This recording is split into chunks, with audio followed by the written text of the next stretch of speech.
Dahil naging mabait at successful yung ating mahabang biyahe dito sa Gili Okavango nung dinala natin siya sa Samar, tapos dumiretso tayo ng Leyte, wala tayong naging aberya at problema, naisip ko na ngayon na nandito na ako sa Maynila, bigyan ko kaya siya ng reward. Siyempre, sa dami ba naman ang pinuntahan namin sa Leyte at Samar, ito kanya naging itsura. Yung loob niya, ang daming alikabok at buhangin. Akyat baba kasi kami sa sasakyan yan. Tapos siyempre, may mga kasama akong bata, kaya dyan din sila kumakain sa loob. Siyempre, di ko naman sila pwedeng pagbawalang kumain. Mas gugustuhin ko naman na maging marumi na lang yung sasakyan. Pwede ko naman yung ipakarwash at pa-detailing eh. Kaysa naman magutom yung mga sakay ko, di ba? Dahil nga maalikabok yung mga dinaanan namin, tapos ulan araw pa, tapos dumaan pa kami ng Bicol, eh di baka puputok lang ng Bulkan Mayon nung nakaraan. Nung hinawakan ko yung labas ng aking sasakyan, para siyang magaspang na parang may liha. Sabi ko sa sarili ko, hindi kakayanin to ng car wash lang. Kaya nung tinanong ako ng kahera kung papacar wash lang ba ako, sabi ko, isabay nyo na yung buffing. Tinanong ko kung magkano. So sabi nila, dahil XL na raw itong aking sasakyan, 1.8 daw ang singil dito. Kasama na yung car wash doon. So sige, tignan natin kung maganda ba yung kanilang pagbabuffing. Ayan at pinapakita ko rin sa inyo yung itsura ng hood. Ang daming acid rain marks, di ba? At mahahalatan nyo na medyo malabo na yung mga panels ko. Tignan natin kung after ng buffing, gaganda ba ulit yung kulay at itsura nitong aking Gili Okavango. Yun kasi ang expectation ko once na nagpa-buffing ka. Tsaka syempre, di ba? Nagpapa-buffing din naman talaga ako ng sasakyan ko, yung mga binebenta ko ba. Pero to be honest, ang mura ng buffing nila rito ha, 1.8 lang. So, tignan na nga natin kung sulit ba yung 1.8 na ibabayad ko. Dito ko nga pala siya dinala sa LG2. Ito rin kasi yung pinakamalapit na car wash and detailing shop sa amin. Unang proseso na napansin kong ginagawa nila, binugahan muna ng pressure washer yung pang ilalim. Pinatalsik siguro nila lahat ng putik at dumi na kumapit doon sa under chassis natin. Next, nakita ko na meron silang ipinapahid sa aking sasakyan. Actually, yan daw yung asphalt remover nila. Pero malakas yung amoy niyan, kaya kahit sa pwesto ko, naaamoy ko kung ano siya. Hulaan nyo kung ano. Sa amoy pa lang niya, sure ako, kerosene yung pinapahid nila. Yes, gaas po. After nilang applyan ng asphalt remover / gaas yung aking sasakyan, eto't binasa na nila yung mismong kotse natin. Magpo-proceed na sila sa typical na procedure ng pagka-carwash ng ating mga sasakyan. Sunod na nilang in-apply yung sabon. Hindi ko alam kung anong klaseng sabon ang ginagamit nila rito pero mabula. Tapos meron din nga pala silang ginagamit na canister dyan na nagpapabula dyan sa ating sabon. Yung mga gantong klase ng detailing shop and car wash, iba yung proseso ng kanilang pagbabuffing. Nag-a-apply sila ng asphalt remover, tapos car wash, tsaka nila iwa-wax. Pero yung mga nakasanayan ko na nagbabuffing, iba rin yung proseso nila. Ginagawa nila, nililiha nila yung buong body, pero yung liha na ginagamit nila, yung mga sobrang kinis lang. Yung hindi magagasgas yung sasakyan, pero kapag nakita mong niliha nila, mapapansin mo, lalabo talaga. Yung ganong proseso mga boss, nakakatanggal din yun ng mga hairline scratches. Well, sa proseso na to, hindi ko naman na ine-expect na matatanggal yung mga hairline scratches kasi nga hindi sila nagliha. Pero ang ine-expect ko, matanggal saan dito yung mga acid rain mark. Dahil nga matagal ang proseso ng pagbabuffing at may kamahalan kumpara sa regular na car wash, nakita ko, dalawa silang tumitira sa sasakyan ko. Normally kasi dito, pag magpa-car wash ka lang dito sa LG2, isa lang ang titira sa sasakyan mo. According din kasi sa cashier kanina, yung pagka-car wash at pagbabuffing daw aabutin ng 1 oras. Kaya tama lang na dalawa talaga yung gagawa dito sa sasakyan ko.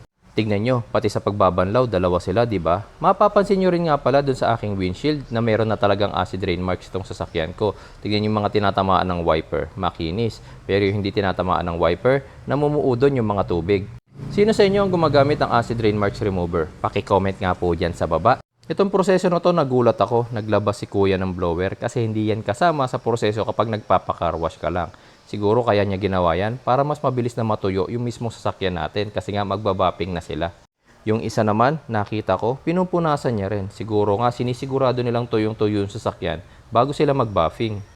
After mapatuyo, nilapitan ko muna yung sasakyan ko para mapakita ko sa inyo yung mga marks na gusto kong matanggal. Kung mapapansin nyo, may mga acid rain marks, diba? And may mga white spots din yung aking sasakyan. Hindi naman yan paint chip. Mancha yan at yun dapat matatanggal kapag nagpa-buffing ka na. Meron nga rin palang malabong part dito sa aking sasakyan. Kung mapapansin nyo rito, ayan ang labo niya, diba? Siya nga pala repainted ang part na yan. Nung nakuha ko yan sa British National, repainted na talaga yan noon pa. Pero wala naman siyang masilya, repainted lang talaga. Itong likod, original paint to, pero malabo ngayon, di ba? So ina-expect ko, mapapalinaw to mamaya gamit yung buffing. Habang yung isang kuya nagpupunas pa, etong isa naman nagsimula ng mag-vacuum. Kagandahan nga pala dito mga boss, hindi sila tamad magtanggal ng deep dish matting. May mga na-experience kasi kung karwasyan na hindi tinatanggal yung deep dish matting, di sa ilalim nun, nandun din yung mga alikabok. Ayun pa nga yung deep dish matting ko, oh. Dito nagsimula na si kuyang ipahid yung mahiwagang wax. Kung ano yung pinapahid niya, hindi ko alam. Basta ang alam ko lang, nakalagay yan sa bote ng ketchup. At yung wax na yan, ipapahid niya sa buong sasakyan. Yes, buong sasakyan. Ang alam ko, iiwasan niya lang dyan yung mga plastic part. Tsaka yung salamin, hindi naman yata pwedeng lagyan ng wax yung ating windshield tsaka yung mga bintana, di ba? Sa part na to medyo nagulat ako kasi nung naglalagay na siya ng wax dun sa mismong bubong, napansin ko, pati pala yung sunroof nilagyan niya ng wax, salamin yun. Yes, yung sunroof. Tignan nyo. O, di ba? Actually, okay lang naman kung nilagyan niya ng wax yung aking sunroof. Wala namang problema. Hindi naman niya nakakaapekto sa aking vision eh. Tignan na lang natin mamaya kung paano niya ulit mapapalinaw yan. Lumapit ulit ako para may pakita sa inyo na nalagyan na niya ng wax yung buong sasakyan. Ayan, malabong malabo na. Kaya tignan natin mamaya kung mapapakinis niya ulit na mapapaganda yung aking sasakyan. Dito nilabas na ni Kuya yung kanyang mahiwagang buffing machine. Dito na magkakaalaman guys kung kikinis ba ulit itong aking Giglio Cavango. Itong bandang likuran ang una niyang tinira. Mas maganda na rin yun dahil gusto kong makita kung ito yung lilinaw. Yan din yung napansin ko kanina na medyo malabo na. Pag maganda ang resulta rito, for sure maganda na rin ang magiging resulta dun sa ibang part. Napansin ko, medyo malabo pa yung mga dinaanan niya ng kanyang buffing machine. Pero wait lang tayo, baka naman kasi initial buffing lang yan at babalikan pa niya yan mamaya-maya. Natapos na siya sa side at nandito na siya ngayon sa ating hood. Wala namang malabong part doon sa hood natin, pero nandyan yung mga acid rain marks, kaya yun naman yung inaasahan kong matatanggal dyan. Dagdag na rin natin yung magaspang na texture na para bang humahawak ka ng pinong liha. Yun din kasi yung gusto kong matanggal, kaya ako nagpa-buffing. After niyang mapasadahan ng buo yung ating sasakyan, tinabi na niya yung buffing machine. Ay, yun na pala yun. Akala ko initial pa lang. Anyway, ang ginawa na niya ngayon, kumuha na siya ng microfiber cloth at yun na ipinampunas niya ngayon sa aking sasakyan. Sige nga, tignan natin baka naman may magic yung microfiber cloth. Ito na itsura ng sasakyan ko after mabuffing at mapunasan ng microfiber cloth. Medyo nalalabuan pa rin ako dito sa likod. Dito sa may side, sa rear part, medyo malabo rin eh. Pero itong part na to kasi is na-repaint to. Kaya okay lang na medyo malabo yan. Medyo nagtataka lang ako doon sa may bandang likod. Kasi yung likod, hindi naman yung repainted eh. Tsaka itong side panel na to, nabuffing na rin to dati at napakinis to. Ewan ko ba, bakit hindi siya makinis ngayon? Dito na tayo sa may bandang hood. Tignan natin kung natanggal na ba yung mga acid rain marks. Kung mapapansin nyo dyan sa video, para may konting labo pa, di ba? At makakapansin din kayo dyan ng mga anino pa ng mga acid rain marks natin. So, mukhang hindi natanggal din yung inaasahan natin na dapat matatanggal sana. Maganda nga pala sa shop na to kapag nagpa-car wash ka, pati yung engine bay nililinisan na rin nila. Hindi na nila hinuhugasan pero pinupunasan nila. At least, maganda yung engine bay natin, di ba? Napansin ko rin habang nag-a-apply sila ng tire block, pati yung mga plastic panels na kulay itim dun sa sasakyan ko, in-applyan din nila ng tire block. After ng service, umalis muna ako sa shop nila. Medyo madilim kasi para makita nyo na siya kapag maliwanag na maliwanag. At eto, malinis naman yung ating interior. Tingnan nyo, nalinis nila ng loob, na-vacuum nila, at yung aking mga deep dish matting. Maganda ngayon yung itsura. At dahil nilagyan nila ng wax yung ating sunroof, tignan natin kung napalinaw nila. Pag naiwanan kasi ng wax yan, papangit eh. Ano sa tingin nyo mga bossing? Nakatulong ba yung pag-wax nila dun sa aking sunroof o hindi? Meron ako mga nakikitang puti-puti na naiwan. At kapag nanigas yan, nako, mahirap yang tanggalin. Pagdating sa garahe, nag-video ko ulit. Dito makikita natin kung natanggal ba yung mga mancha na sinasabi ko. Tsaka yung magaspang. Heto't paparinig natin sa inyo ha.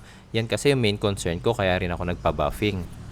Dito sa part na to, makinis. Side kasi yan kaya wala masyadong kumapit na dumi. Pero dito sa taas, pakinggan nyo.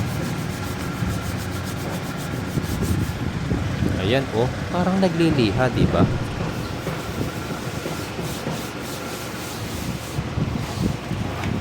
Magaspang pa rin talaga siya. Siguro, mas effective sa kotse ko yung isang klase ng pagbabuffing. Yung nililiha muna ng makinis na liha. Tapos, tsaka siya ibabuffing maigi. Para sa services na pinagawa natin today sa halagang 1.8, to be honest, medyo nakulangan ako sa final result. Ang gusto ko sana is natanggal man lang yung mga acid rain marks pati yung gaspang ng aking sasakyan. Which is hindi natin na-achieve yung kinis na hinahanap natin.